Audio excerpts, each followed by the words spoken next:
We live in a world that is full of mysteries, be that unsolved disappearances that are heartbreaking and need to be solved, or creatures that live in the unexplored areas of the planet. I have always delved into these cases and approached them with an open mind in an attempt to get everyone involved and get closer to the truth. So from one of Germany's most mysterious deaths that happened over 30 years ago but still has no leads, to an unidentified creature found in a toxic oil pit in Indiana, here are 5 unsolved mysteries that still need explaining. Hit those lights, sit back, and enjoy.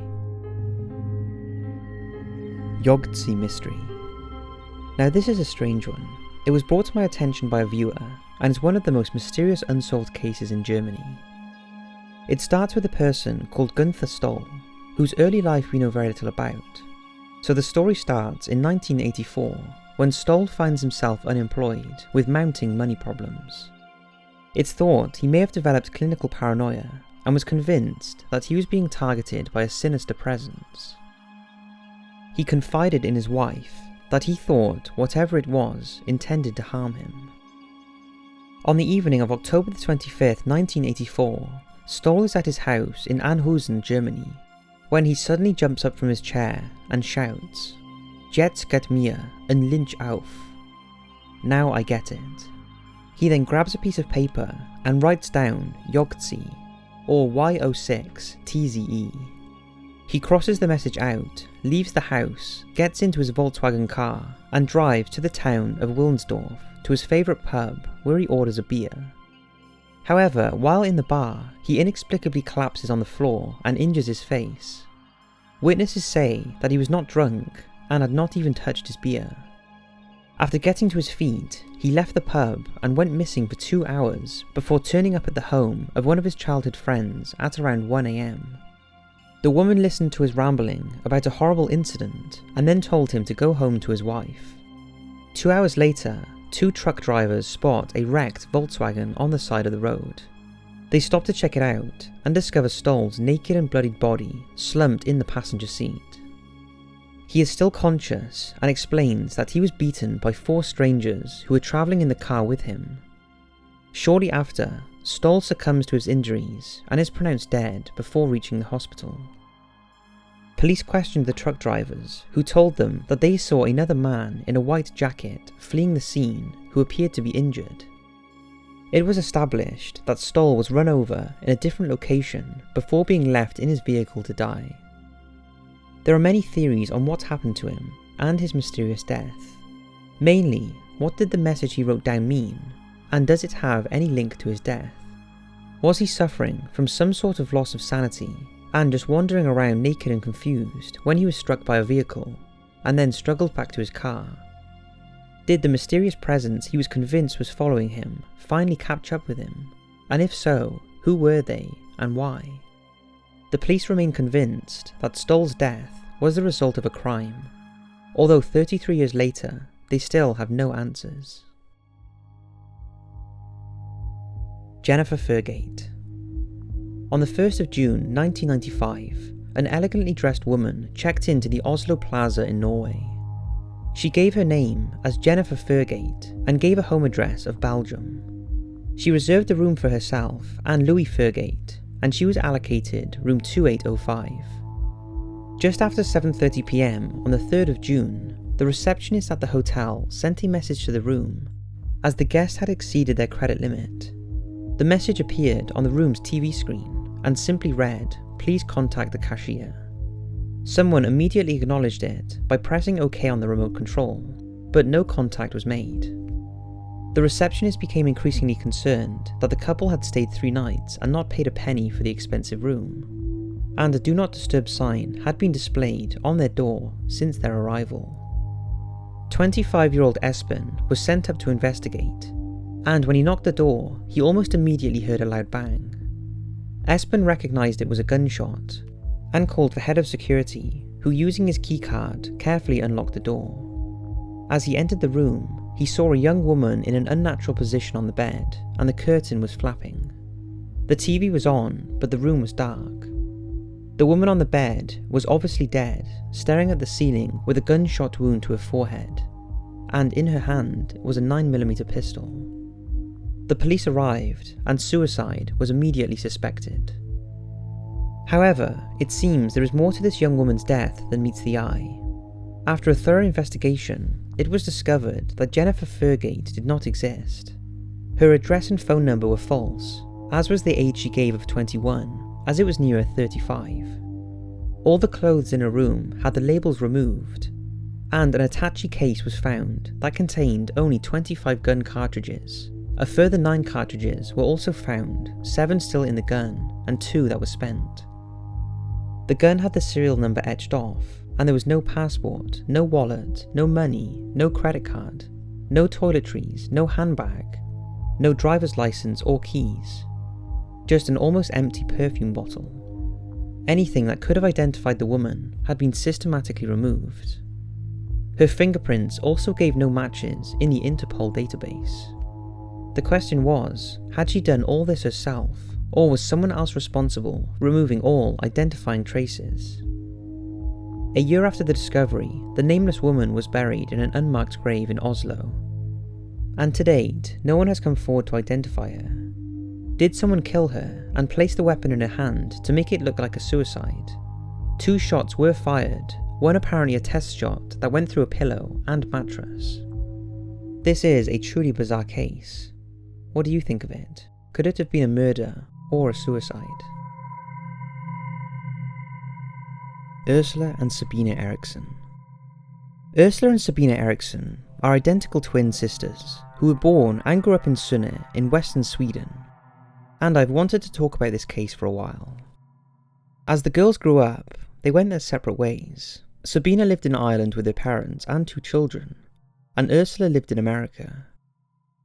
In May 2008, Ursula travelled to Ireland to meet up with her sister, and on May the 16th, the pair left Ireland and headed for London. When they reached Liverpool, they boarded a National Express bus, and the driver of the coach became concerned about the twins' erratic behaviour.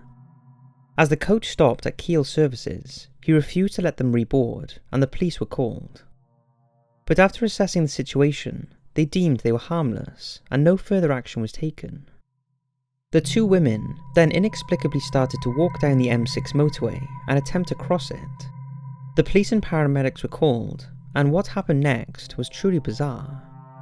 The 2 women then made numerous suicide attempts by running into oncoming traffic.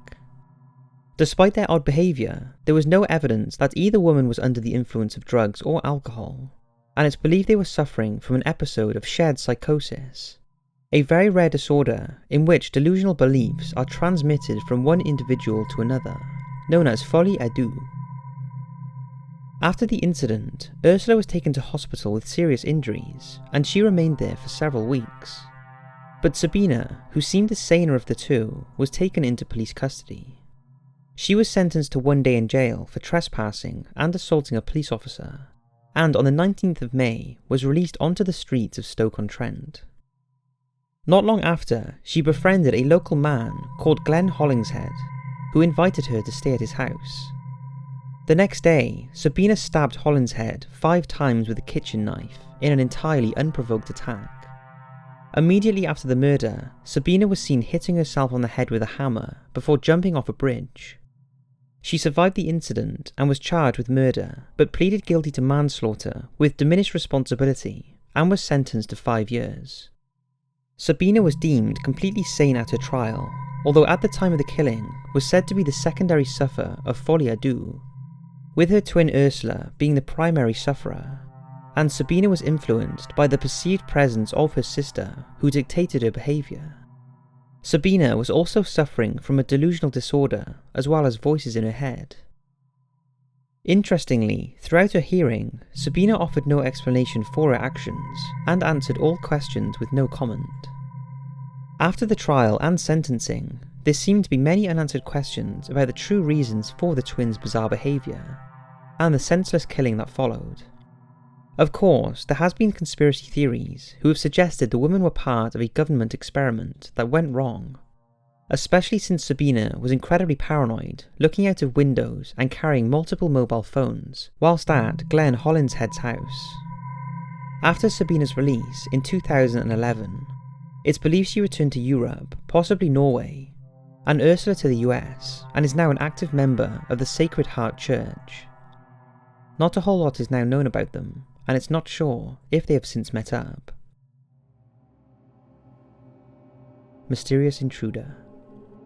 Now this next story was sent to me by a viewer. It was caught on his security camera on June the 23rd, 2017, at his East LA home, and him and I do not really know what to make of it. One night, the CCTV footage caught a man opening the driveway gate at 4 AM. Now the strange thing about it, the camera is not motion activated and is a continuous video recorder. But the unidentified man just pops into view. A few seconds later, the person's dad pulls up in the car. Now it's most likely just a burglar, and when the dad asked what he was doing, he said he was looking for someone. The man has not been seen since, and of course it's possible there was just a glitch in the camera. But the owner said this seems unlikely, as it was in perfect working order at the time, and he has had no problems with it since. It's also pretty eerie that it could have been someone looking to break into the house, and had they have done that if the dad didn't pull up. If any of you have any ideas who this guy could have been, or an explanation for this sudden appearance, then the owner would be very grateful. Oil Pit Squid. Now this is an odd one, and seems to have been covered up and forgotten about. In March 1997, the Herald newspaper reported that a squid-like creature was discovered a few months back in a pit containing toxic chemicals at Plant 9 of Delphi Interior and Lighting. The plant was located in Anderson, Indiana, and was a subsidiary of General Motors. It claimed that in November 1996, when the pits were being cleaned, GM workers discovered what they described as squids that were the colour of earthworms. Apparently they had tentacles and eyes, and measured around 6 to 8 inches long. Normally, there would be nothing unusual about finding creatures in a pit, but this pit contained a mixture of oil, stripper and antifreeze, and it was a huge shock to the workers that anything could survive in such toxic chemicals, let alone be able to reproduce and move around in the sludge. One of the unknown creatures was captured and killed, and placed in a jar to be analysed. However, the sample apparently mysteriously disappeared before it could be studied.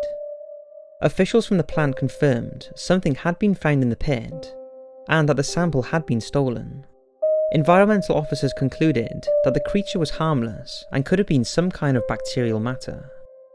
So a creature of unknown origin and never seen on Earth before that could thrive and multiply in a substance that nothing could survive in was supposedly created in a mix of toxic waste. There has to be more to this. You would think scientists would be all over it.